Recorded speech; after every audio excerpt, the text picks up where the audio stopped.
vi med Sune Taylor live fra fitness her i hallen.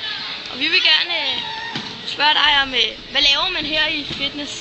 Her i fitness, der er det i redskabsbanen, der skal man stille en bane op, hvor man skal have vist nogle elever, og nogle forskellige øvelser, man skal lave i banen.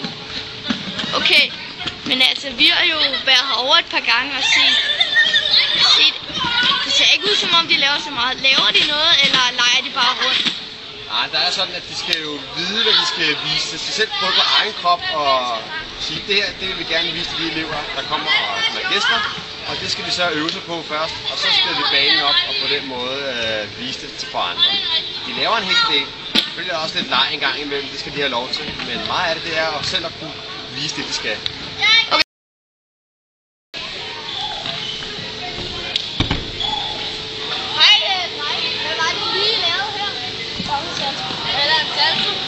Okay, hvad laver I sådan her i fitness?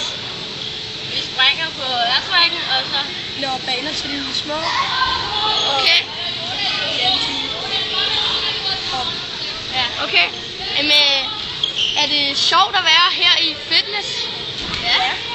Okay, jeg tror, det er sjovere end mange af de andre steder. Okay, så det er en god oplevelse? Ja. Det lyder godt.